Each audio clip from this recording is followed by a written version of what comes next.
എന്ത് രസമാണല്ലോ ഇങ്ങനെ ഓരോ കാഴ്ചകളൊക്കെ. ഇനിയും നമുക്ക് തൃക്കാക്കരയിലേക്ക് പോകാം. തൃക്കാക്കര വാമനമൂർത്തി ക്ഷേത്രത്തിൽ തിരുവോണ മഹോത്സവത്തിന് പരിസമാപ്തിയാവുകയാണ്. ക്ഷേത്രത്തിൽ കൊടിയിറക്ക ചടങ്ങുകൾ ആരംഭിച്ചിട്ടുണ്ട്. സൈഫുന്നിസ അലിയാർ അവിടെ നിന്ന് കൂടുതൽ വിശദാംശങ്ങൾ പങ്കുവയ്ക്കും. സൈഫുന്നിസ, രാവിലെ മുതൽ അതിഗംഭീരമായ ചടങ്ങുകളൊക്കെയാണ് നടന്നു വന്നിരുന്നത്. ഓണസദ്യയൊക്കെ വിളമ്പുന്നത് നമ്മൾ കണ്ടതാണ്. എന്താണ് ഇനി അവസാന ചടങ്ങുകളുള്ളത്? ഇപ്പോൾ തൃക്കാക്കരയിൽ അതിൻ്റെ ഉത്സവത്തിന് പരിസമാപ്തിയാകുന്നതിൻ്റെ ഭാഗമായി ഇപ്പോൾ പ്രതിഷ്ഠയെ ശ്രീകോവിലിനകത്ത് നിന്ന് പുറത്തേക്ക് കൊണ്ടുവന്ന് ഈ കൊടിമരത്തിന് ചുറ്റും വലം വയ്ക്കുകയാണ്. അതിനുശേഷം കൊടിയിറക്ക് നടക്കും. അമ്പലത്തെ വലം ചുറ്റി വന്ന ശേഷമാകും കൊടിയിറക്ക് ചടങ്ങുകൾ നടക്കുക. കൊടിയിറക്ക് ചടങ്ങിന് ശേഷം ഈ പ്രതിഷ്ഠയുടെ ആറാട്ടായിരിക്കും. ആറാട്ടിന് ആന എഴുന്നള്ളി ആറാടി തിരിച്ചു വന്നു കഴിയുമ്പോൾ തൃക്കാക്കര അമ്പലത്തിന് ചുറ്റും വലം വെച്ച് ഈ ചടങ്ങുകൾ അവസാനിക്കും. രാത്രി 10-11 മണി വരെയൊക്കെ ചടങ്ങുകൾ നീണ്ടു നിൽക്കാനാണ് സാധ്യത. ഇപ്പോൾ ഈ കൊടിയിറക്ക് ചടങ്ങുകളുടെ ഭാഗമായിട്ട് ഉള്ള ചടങ്ങുകളാണ് നടക്കുന്നത്. പ്രതിഷ്ഠ ഇപ്പോൾ അമ്പലത്തെ വലം വയ്ക്കുകയാണ്. ഇന്ന് രാവിലെ വാമനമൂർത്തി മഹാബലിയെ എഴുന്നള്ളിച്ച് കൊണ്ടുവരുന്ന ഒരു ഐതിഹ്യത്തിൻ്റെ ഭാഗമായുള്ള ചടങ്ങുകൾ രാവിലെ നടന്നിരുന്നു. വാമനെ എഴുന്നള്ളിക്കുന്ന ചടങ്ങുകൾ നടന്നിരുന്നു. ആ എഴുന്നള്ളിക്കൽ ചടങ്ങിന് ശേഷം ശ്രീകോവിൽ മഹാബലിയെയും വാമനൊപ്പം കുടിയിരുത്തുകയും ചെയ്തിരുന്നു. അതിനുശേഷം ഇപ്പോൾ വാമനെ തിരിച്ചയക്കുന്നതിൻ്റെ ഭാഗമായുള്ള ചടങ്ങുകളാണിത്. അതായത് വാമനൊപ്പം തന്നെ മഹാബലിയെയും ഇപ്പോൾ അമ്പലത്തിന് ചുറ്റും വലം വെച്ച് ആറാട്ട് ചടങ്ങുകൾ പൂർത്തിയാക്കി തിരിച്ച് വിടും എന്നുള്ളതാണ് ഇവരുടെ ഒരു ഐതിഹ്യം. ഇത്രയും ദിവസമായി, അതായത് ഈ കഴിഞ്ഞ ഓഗസ്റ്റ് 27-നാണ് ഇവിടെ തൃക്കാക്കര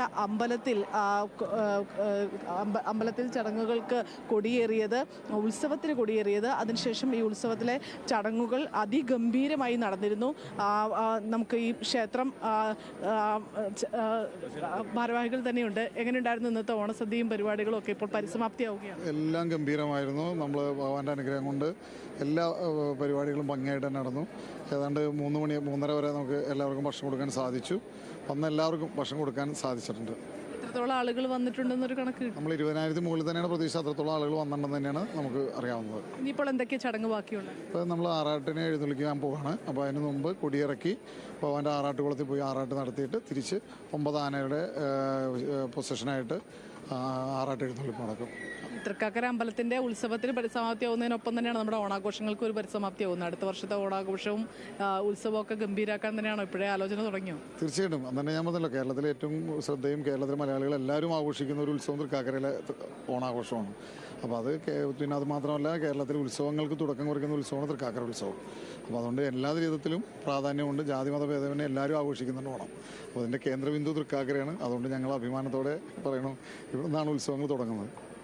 ഇവിടുന്ന് ഉത്സവങ്ങൾ തുടങ്ങുകയാണ്. ഇനി അങ്ങോട്ട് ഉത്സവത്തിൻ്റെ നാളുകൾ കൂടിയാണ്. ഇനി ഒരുപാട് ഉത്സവങ്ങൾ തുടരെ വരാനിരിക്കുന്നു. തൃപ്പൂണിത്തുറ ഉത്സവങ്ങളൊക്കെ വരുന്നു. അങ്ങനെ ഒരുപാട് ആഘോഷങ്ങളുടെ കാലങ്ങളാണ് വരുന്നത്. അതിൻ്റെ ഒരു തുടക്കമാണ് ഇത്.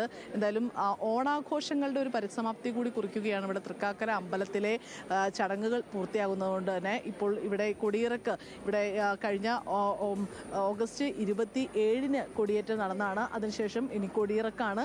ഇപ്പോൾ അമ്പലം ചുറ്റി പ്രതിഷ്ഠ അല്പസമയത്തിനകം തന്നെ ഈ മുൻപിലേക്ക് വരും, ശ്രീകോവിലിന് മുമ്പിലേക്ക് തന്നെ വരും. അതിനുശേഷം കൊടിയിറക്കിയ ശേഷം ആറാട്ടിന് പോകും. ഇത് കാണാനും ഒക്കെ ആയിട്ട് നിരവധി പേരാണ് ഇവിടെ എത്തിയിരിക്കുന്നത്. ആദ്യമായി ഇത് കാണാൻ വരുന്നവരുണ്ട്. നമ്മുടെ നാട്ടുകാരല്ലാത്ത മറ്റ് വിദേശ സ്ഥലത്തു നിന്നൊക്കെ വരുന്ന ആളുകളൊക്കെ ഉണ്ട്. എവിടെ നിന്നാണ് വരുന്നത്? കോയമ്പത്തൂർ. ആദ്യമായിട്ട് വരുന്നതാണോ ഇവിടെ? മലയാളം അറിയാം. മുതൽ തടവ വരുവേ? First time. എങ്ങനെയുണ്ട് ഓണം? 30 പീപ്പിൾസ് വന്നിருக்கோம். சூப்பராக இருக்கு. ടൈം ഇല്ല, ഗുരുവായൂർ പോകുന്നതിനാல ലേറ്റ് ആകും. ഫസ്റ്റ് ടൈം വരുന്നത്. ശരി സൈഫുന്നിസ, അവരുമായിട്ട് സംസാരിച്ചോളുക. ഞാൻ എന്താണെങ്കിലും മടങ്ങി വരികയാണ് ഇങ്ങോട്ടേക്ക്.